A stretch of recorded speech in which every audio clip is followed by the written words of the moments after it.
I'm the Bearded Eagle, and today we're gonna make ribs my way. We're gonna thaw them out, marinate them, smoke them, and finish them on the grill. So stick with me. Okay, so here are the ribs. We've got 2 racks. These are extra meaty pork ribs. Lots of meat in there. They're super thick. They've been frozen. So we're gonna, and this is not sponsored by Smithfield, but they do make the best pork products in the nation. Anyway, we are going to get these thawed out. Next step is the marinade. So we're gonna take 1/3 of a cup, or probably more like 1/2 a cup of olive oil. I like to measure everything perfectly. And then we're gonna do the same amount, well, maybe a little less, apple cider vinegar. I'm gonna do some soy sauce.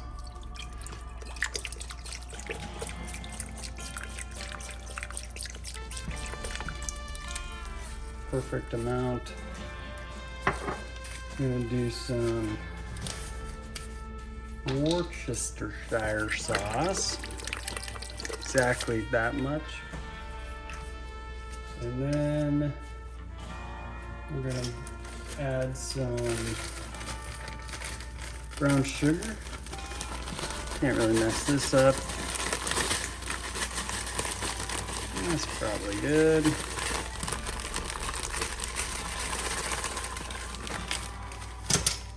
We're gonna do salt. This is Himalayan salt.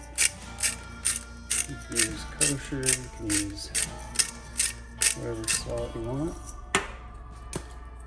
And add some black pepper.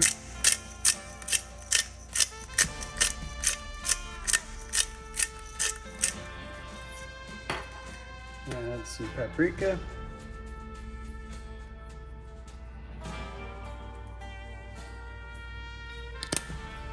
Exactly that much. Some chili powder.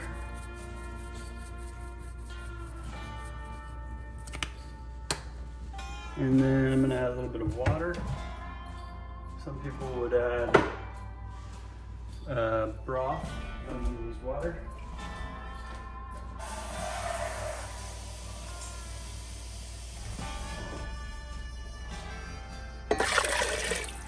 Okay. Then we're just gonna mix that up and marinate our ribs. The important thing here is you want vinegar and oil, and then whatever seasoning you want, and then nothing else really matters. Brown sugar just kind of sweetens it up a bit. Okay. So this is more of the eastern North Carolina, which is more vinegar-based sauce. If you go to the west side of North Carolina, oh, you can see my reflection. West side of North Carolina is more ketchup-based for their sauce. So next thing we're gonna do is mince up some garlic. If you don't have a mincer, you can cut this for a really long time. I prefer the mincer, and you can find these at anywhere they sell cooking stuff. Get all that in there. Garlic is kind of a pretty important part there. Just gonna scrape it off the edges. Give it a little more squeeze.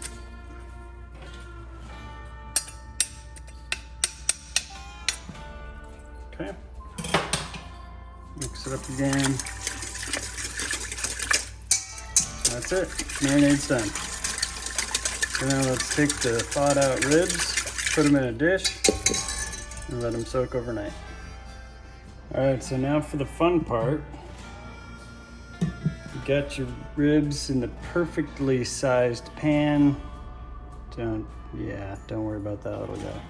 So basically this is gonna go overnight in the marinade, and then at some point before I go to bed, I'm gonna rotate them. I'm not gonna flip them because I don't want the marinade to focus on the bone fat side. This is like a layer of fat membrane. Some guys will peel that off. Don't worry, I know about that. I'm not worried about peeling the membrane off because I'm not. I mean, you can do a lot of different ways. Like I said, this is the bearded eagle way. And so, anyway, so I'm gonna shift everything in there so that it's hard to tell probably with this pan, but this stuff, 2 racks of ribs does barely fits in this. I think it's 12 by 24. I don't know what this pan size is, but so you saw the marinade we made a minute ago. We're gonna gently pour this over, and if I get the volume correct, which is unlikely, most of this meat will be under the layer of moisture. So we got pretty close. The important thing is the meat side. You're not trying to tenderize. Oh, and something I'd add is the combination of the acids and the fats and the vinegar and all that stuff. That's what tenderizes the meat in a chemical way. Chemistry. I know most people didn't pay attention in chemistry, but it's like, taking a mallet and beating on your chicken before you cook it. That's a tenderization process. This is a chemical process, not a physical one, to tenderize that meat. Oh, I forgot to tell the kids we were recording. Anyway, you get the idea. So we're gonna let this sit here for a few hours, and then I will rotate, not flip, because again, we're worried about the meat. So I'm going to kind of rotate horizontally, not vertically. We're going to not flip it, but just kind of resituate things so that this meat really sucks in all the fats and acids. And that's what's going to give you a really tender fall off the bone. I know as soon as I say fall off the bone, somebody's going to be like, yeah, well, you should have removed the fat membrane. And that's kind of a personal preference. Potato. We could argue about that for a long time. Not super important. But that's a thing. So I'm not saying anyone's right or wrong. I'm just saying this is how the bearded eagle does it. Sometimes. I mean, I have a lot of different ways I do it, but this is the way we're doing it right now. And you can see the marinade couldn't really be any deeper. Otherwise, I'd be spilling a little bit more than I already have. So yeah, we're gonna let this sit here, and then I'll rotate them in a little bit. And then you know what's next. I keep telling you. I'm gonna smoke these like all day tomorrow. It's gonna be amazing.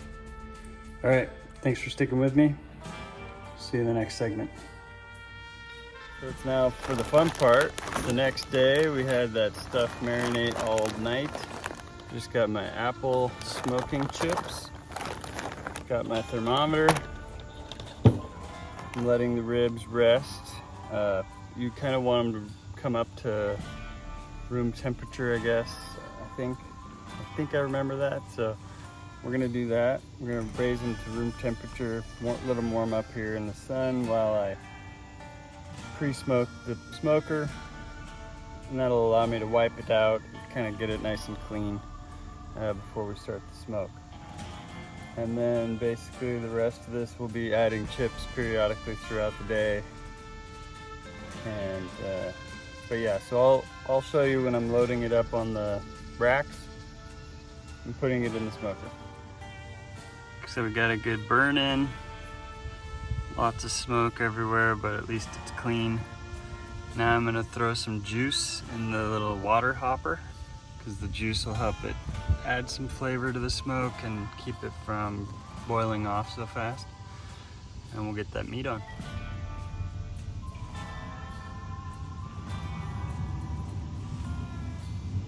I usually put it the back side down.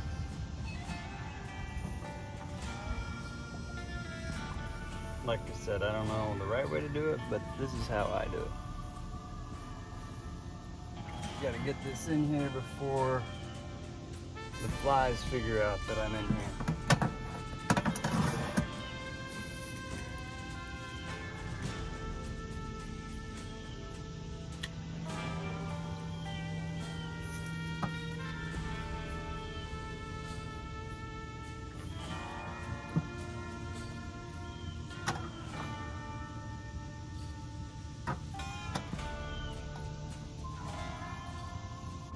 Give you a little close-up of the meat now that it's in there.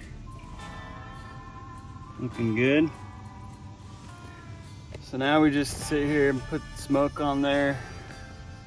Leave them going for like the whole day. And if I come and check on them, I'll let you come with me. So for this smoker, I have to come out here every once in a while. Put another handful of wood chips in there just to get that smoky flavor. Oh, can't see flavor. And I just try not to put too many in. We don't want to have a fire here. We don't want to cook them too fast, but we're now, what, like 3.5 hours in. All right, let's see how we did, shall we?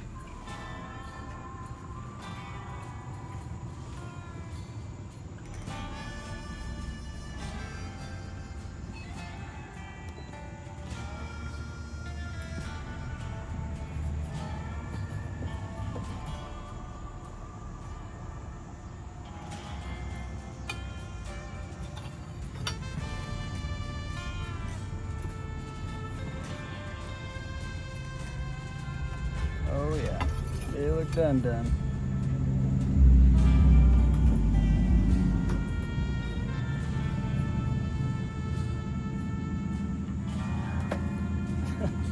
The thermometer just falls right out.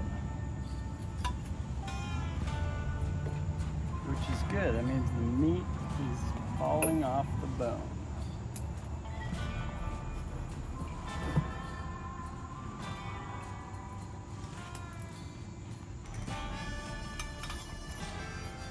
All right, give you a little view here. Perfectly smoked. They're still soft. They just have all that flavor locked in. So now I'm gonna cover these, cool them down a little bit. I ended up not using foil and I smoked them for 6 full hours. Didn't change the temperature, just added chips, and they turned out amazing. Well, that's it. Smoked ribs all day long. Hope you enjoyed it. Thank you again for the organizers for putting together this collab, and definitely cook outside when you can. It's beautiful. See you next time.